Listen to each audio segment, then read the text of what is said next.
Latinoamérica no es solo una geografía de ríos caudalosos, cordilleras que tocan el cielo y ciudades que nunca descansan.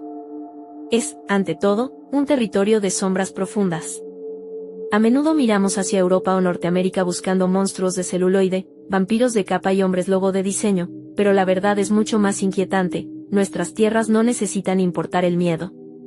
Aquí, en el patio trasero de la civilización, el horror no es una industria, es una herencia. Es algo que respira en el vapor de la selva, que camina en la soledad del páramo y que nos observa desde el rincón oscuro de una cocina en un pueblo olvidado. Bienvenidos a este especial de la Biblioteca de los Muertos. Hoy no abrimos un libro de ficción, sino un registro de supervivencia. Lo que están por presenciar es el bestiario de la sangre, un recorrido por esa Latinoamérica que los mapas turísticos prefieren omitir. Esa franja de tierra donde la línea que separa al hombre de la bestia se vuelve tan delgada que basta un susurro de la luna para que se borre por completo. ¿Alguna vez se han preguntado por qué sus abuelos les prohibían mirar hacia el cerro después de las 6 de la tarde? ¿Por qué en nuestras tierras se bendice el umbral de la puerta con sal o se cuelgan espejos mirando hacia afuera? No es simple superstición, general. Es una tecnología de defensa desarrollada durante siglos para lidiar con vecinos que no comparten nuestra biología. Nuestras leyendas son los restos de un naufragio cultural, son las advertencias que sobrevivieron cuando el conocimiento se perdió. Mientras el mundo moderno se siente seguro bajo la luz LED de sus pantallas, nosotros sabemos que hay cosas que esa luz no puede espantar. Criaturas que tienen siglos esperándonos, que vieron caer imperios y que observan el crecimiento de nuestras megaciudades con el hambre de quien sabe que el orden es solo una ilusión temporal. En México, en el Caribe, en los Andes y en el Cono Sur, la noche sigue siendo un territorio sagrado y peligroso. Un lugar donde el sonido de un silbido puede ser tu sentencia y donde una sombra que se mueve mal puede significar que ya no eres el cazador, sino la presa. En este especial de 30 minutos, vamos a diseccionar la anatomía de lo imposible. Hablaremos de hombres que cambian su piel por la de animales para cobrar deudas de sangre, de mujeres que se despojan de su humanidad para surcar los cielos como bolas de fuego, de entidades que extraen la esencia misma de nuestra carne en las cumbres nevadas, y de seres que habitan el agua, esperando el momento exacto para envolverte en su abrazo mortal. Esta es la verdadera cara de nuestro continente. Una cara que solo se muestra cuando el ruido de la civilización se apaga y queda el silencio del campo. Si alguna vez viste un par de ojos brillando en la espesura que no guardaban la distancia de un animal común, si alguna vez escuchaste tu nombre en el viento cuando estabas completamente solo en el cerro, hoy vas a entender por qué. Hoy, la biblioteca le pone nombre a tus pesadillas más profundas. Prepárate, acomódate y, si puedes, asegúrate de que no haya una ventana abierta a tus espaldas. Porque en Latinoamérica, la noche no duerme, ella vigila. Y hoy, ella sabe que estamos hablando de sus secretos.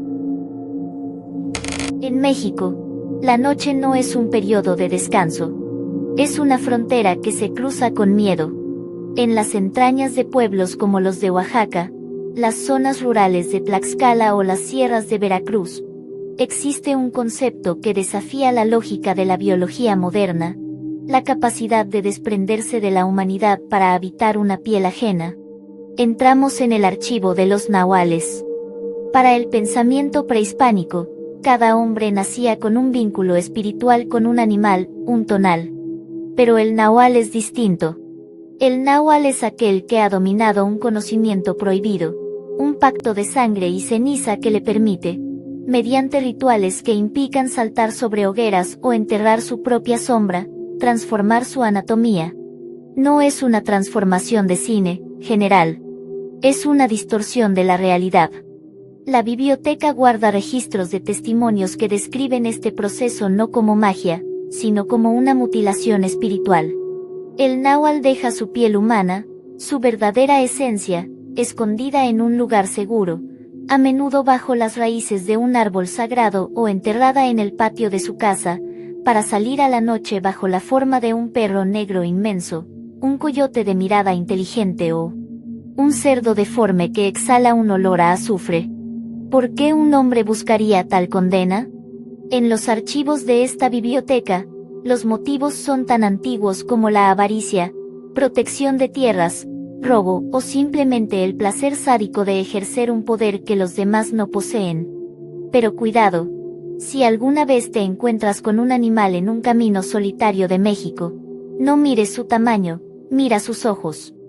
Los ojos de un náhuatl conservan la pupila humana, una chispa de inteligencia y malicia que ninguna bestia salvaje posee. Hay crónicas perturbadoras en nuestros estantes sobre campesinos que, creyendo defender su ganado de un lobo, hirieron al animal, solo para encontrar al día siguiente al curandero o al vecino más respetado del pueblo con una herida exactamente en el mismo lugar. El náhuatl es el monstruo que desayuna a tu lado, el hombre que te da los buenos días mientras aún tiene rastros de la noche en sus uñas. Es el recordatorio de que, en la Tierra del Sol, las sombras más densas son las que tienen forma humana. Pero si el náhuatl reclama la tierra, la lechuza reclama el aire. En el norte de México y en los estados del centro, la palabra lechuza no evoca a un ave de sabiduría, sino a un pavor absoluto. Hablamos de las brujas lechuza, mujeres que han alcanzado un grado de ocultismo tal que son capaces de desprenderse de sus piernas a la medianoche, dejándolas a menudo en un brasero de carbón, para sustituirlas por alas de plumaje negro y rancio. El sonido que las delata es un silbido agudo, una frecuencia que parece taladrar el cráneo y que busca una respuesta. La advertencia en los pueblos es universal, nunca silbes de vuelta. Se dice que la lechuza marca a sus presas desde el cielo, posándose sobre los techos de las casas donde hay enfermos o recién nacidos. En la biblioteca custodiamos testimonios de finales del siglo XX donde familias enteras describen haber escuchado a una mujer llorando o riendo histéricamente desde las ramas de un árbol, solo para iluminar el lugar y ver a un ave de tamaño imposible con el rostro de una anciana. Capturar a una lechuza es enfrentarse a la locura. Hay relatos de hombres que lograron derribar a una de estas criaturas con una bala marcada con una cruz, solo para descubrir que, al caer al suelo, el ave se retorcía hasta tomar la forma de una mujer conocida en la comunidad, a menudo suplicando clemencia antes de que el sol toque el horizonte. Porque esa es la regla de oro en el folclore mexicano: si el sol te encuentra sin tu piel humana, la condena es eterna. México es una tierra donde lo sagrado y lo profano caminan de la mano, donde la piel ajena es un disfraz que muchos están dispuestos a usar. Estas historias no son cuentos de abuelas. Son el registro de una realidad donde el vecino puede ser tu depredador y donde el cielo nocturno no está vacío. Así que, general, si caminas por una vereda en México y sientes que un perro te mira con demasiada insistencia, o si escuchas un silbido que no parece de este mundo, no te detengas. Sigue caminando. Porque en esta parte del bestiario, el hombre es el lobo del hombre, literalmente. Si México es la tierra de la transmutación, el Caribe es el archipiélago de la posesión y el fuego. Bajo la luz cegadora del sol, estas islas parecen el paraíso, pero al caer la noche, los campos de caña de azúcar se convierten en laberintos donde el tiempo se dobla. En lugares como Trinidad y Tobago, Granada y Santa Lucía, la oscuridad no está vacía. Está habitada por los jumbies. No son fantasmas convencionales, general. Son remanentes de una historia de dolor, espíritus que no tienen forma fija y que pueden habitar desde un árbol de ceiba hasta el cuerpo de un animal o el aire mismo que respiras. Un jumbie es la malicia pura del entorno, una fuerza que te desorienta, que te hace perder el camino en tu propio jardín y que se alimenta del desconcierto de los vivos. Pero en la jerarquía del horror caribeño, hay una figura que hace que incluso los más valientes cierren sus puertas con cadenas de hierro al ponerse el sol, la Soukuyant. Los archivos de esta biblioteca la describen como la versión más visceral y aterradora del vampirismo universal. No es una criatura de elegancia europea. Es una mujer, generalmente una anciana que vive en los márgenes de la comunidad, que ha realizado un pacto con entidades oscuras para obtener una longevidad antinatural a cambio de sangre fresca. El ritual de la Soukuyant es una violación a la integridad de la vida. A la medianoche, en la soledad de su choza, la mujer comienza a frotar su cuerpo con aceites prohibidos hasta que su piel se desprende. Literalmente. Se despoja de su envoltura humana y la guarda con celo en un mortero de madera, escondido bajo las tablas del suelo o detrás de un altar secreto. Lo que queda es una masa de energía pura, una bola de fuego azul y naranja que surca el cielo nocturno con la velocidad de un meteoro. En esta forma de fuego, la Soucouyant puede entrar por las rendijas más pequeñas, por el ojo de una cerradura o por los espacios entre las maderas del techo. Una vez dentro de la casa de su víctima, se materializa como una sombra hambrienta para succionar la vida de los durmientes. Los testimonios en la biblioteca hablan de personas que despiertan con marcas moradas inexplicables en los brazos y piernas, una fatiga que ninguna medicina puede curar y una palidez que huele a tumba. La Soucouyant no te mata de inmediato. Te consume noche tras noche, como si estuviera bebiendo tu tiempo a través de tu sangre. Pero incluso estas entidades tienen una debilidad que raya en lo obsesivo-compulsivo. En el Caribe, la defensa no es solo la fe, es la aritmética. Si sospechas que una Soucouyant acecha tu hogar, debes esparcir granos de arroz o arena en la entrada. Al llegar, la criatura, presa de una compulsión mística incontrolable, se verá obligada a contar cada grano uno por uno. Si el sol la sorprende en esta tarea antes de que pueda regresar a su piel, la Soucouyant perecerá. Hay registros perturbadores de finales del siglo XIX donde aldeanos encontraron el mortero con la piel de la sospechosa y lo llenaron de sal y pimienta. Al regresar la bola de fuego e intentar ponerse su envoltorio, la sal quemó su carne expuesta hasta que los gritos de agonía despertaron a toda la aldea. La Soucouyant es el miedo a la traición vecinal, la sospecha de que la anciana que te dio una fruta por la mañana es la misma que intentará vaciarte las venas por la noche. Es el vampiro de la caña, una entidad que arde con un hambre que no conoce el descanso y que nos recuerda que, en el trópico, el fuego no solo calienta, también devora almas. Dejamos la humedad del Caribe para ascender a la columna vertebral de nuestro continente, los Andes.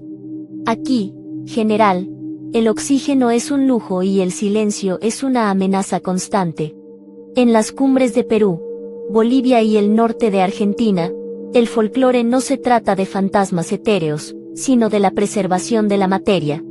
Entramos en el archivo del Pistaco, una figura que representa el miedo más profundo del mundo andino, la desposesión de la vida para alimentar el progreso de otros. El Pistaco, también conocido como Eneacuaco en quechua, no es un monstruo de colmillos o garras. En los registros de la biblioteca, se le describe como un hombre de tez pálida, a menudo un extranjero o un mestizo, que viste abrigos largos de cuero y se mueve con una elegancia depredadora por los caminos solitarios. Su arma es un cuchillo curvo y su objetivo es la grasa humana. Para la cosmovisión andina, el ñaupa o la esencia vital reside en la grasa corporal, el combustible que permite al hombre sobrevivir a las heladas. El Pistaco degüella a sus víctimas sin que emitan un solo grito.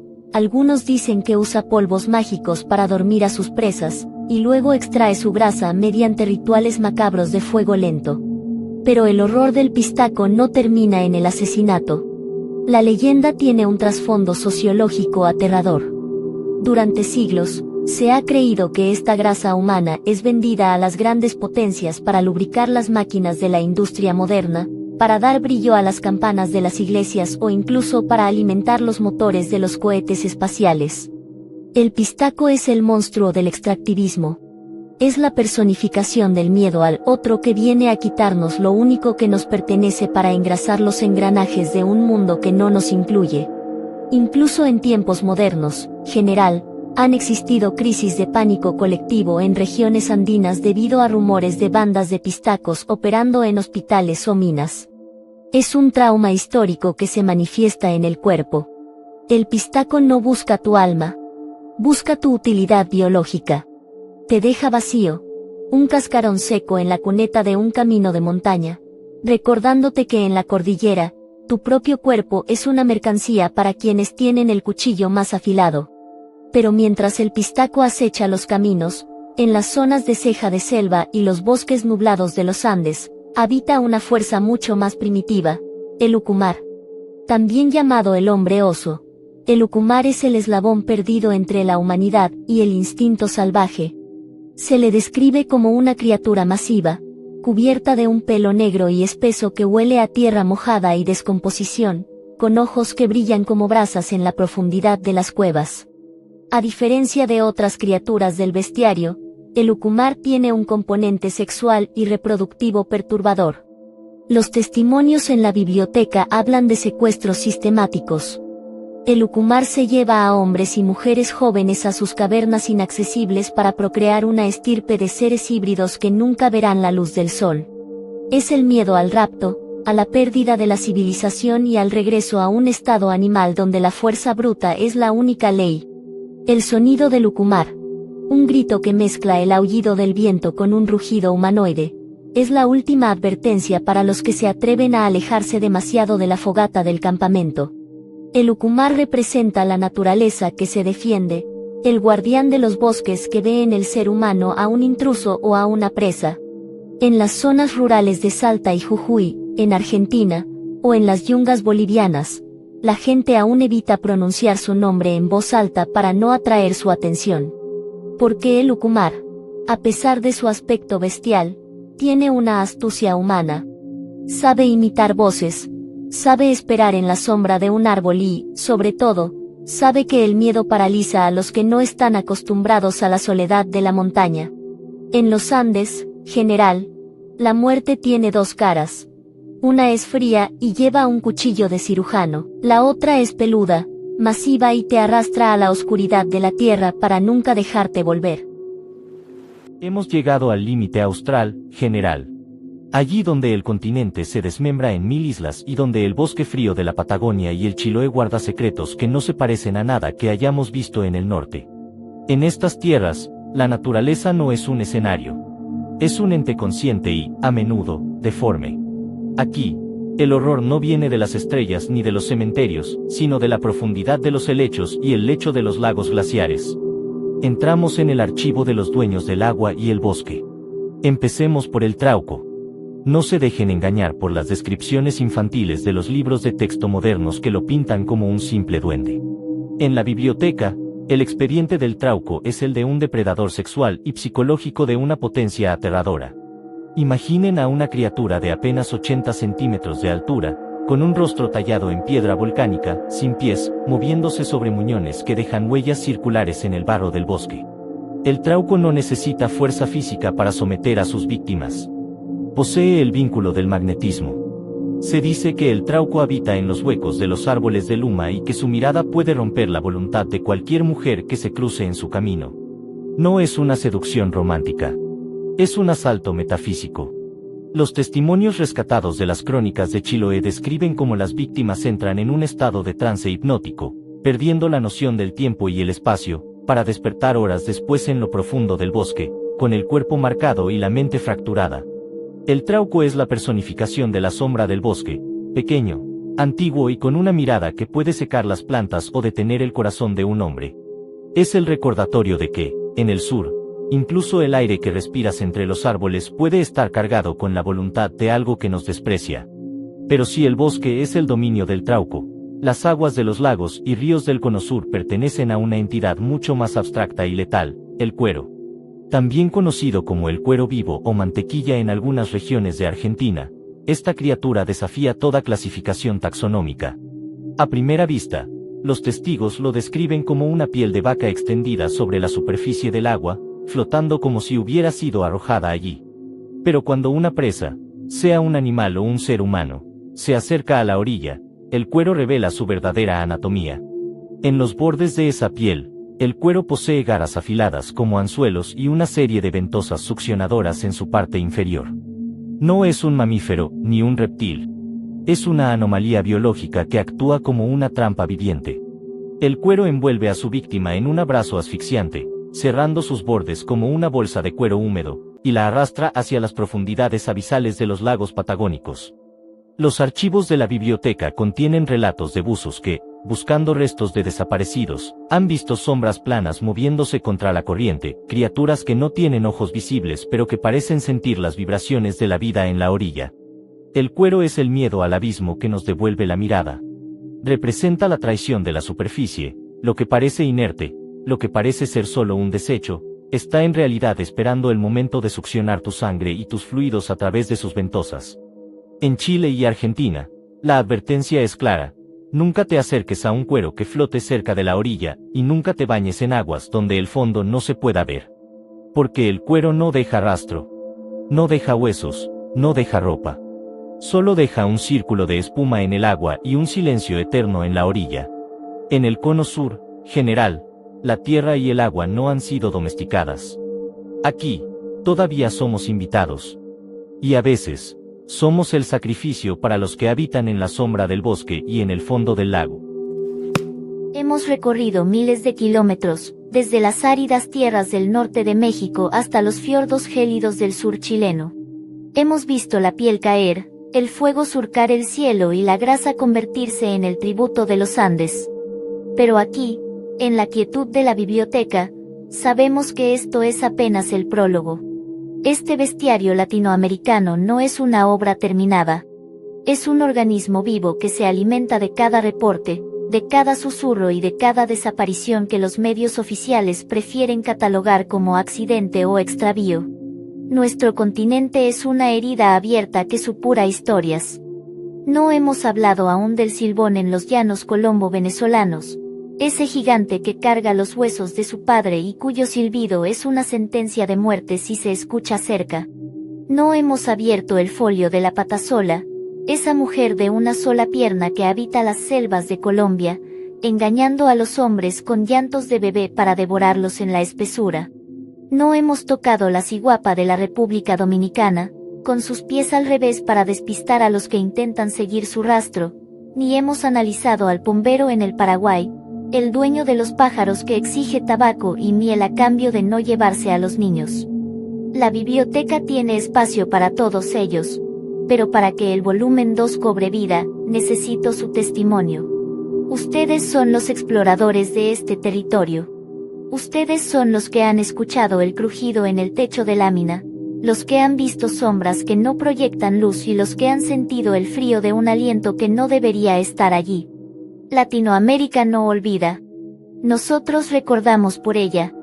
Ahora, general, me dirijo directamente a la audiencia que ha resistido estos 30 minutos de inmersión. Quiero que miren hacia atrás, hacia su infancia, hacia los relatos de sus abuelos, pero sobre todo, hacia sus propios encuentros. ¿Cuál es la criatura que más terror provoca en tu región? No hablo del monstruo de la televisión. Hablo de ese ser que hace que los perros de tu barrio aúllen de una forma específica. Hablo de ese nombre que nadie quiere pronunciar después de las 6 de la tarde. Cuéntanos tu historia en los comentarios. Describe su forma, su olor, el sonido que emite al acercarse. Cada comentario es una entrada nueva en este registro, una pieza más del rompecabezas de nuestra identidad oscura. No lo hagan por el algoritmo. Háganlo por el registro. Porque en este canal, el conocimiento es la única protección que tenemos. Al nombrar a la bestia, le quitamos parte de su poder. Al compartir el relato, advertimos al siguiente viajero. Mientras ustedes escriben, yo prepararé las estanterías para el próximo despliegue. Pero antes de irse, un último aviso. El viernes 20 daremos un paso más allá de las palabras. Mostraremos la evidencia visual, los fragmentos de realidad que han quedado atrapados en lentes que no debieron estar allí. Si este bestiario les ha inquietado, lo que verán el viernes hará que deseen nunca haber aprendido a mirar en la oscuridad. Soy la bibliotecaria. Hoy cierro este volumen, pero dejo la puerta entreabierta. Asegúrense de que la suya esté bien cerrada. Revisen bajo la cama, no ignoren el silbido del viento y, sobre todo, no confíen en las sombras que parecen tener voluntad propia. Buenas noches, Latinoamérica. Y traten de no ser el próximo caso que tengamos que investigar. La biblioteca nunca duerme, y lo que habita fuera de ella, tampoco.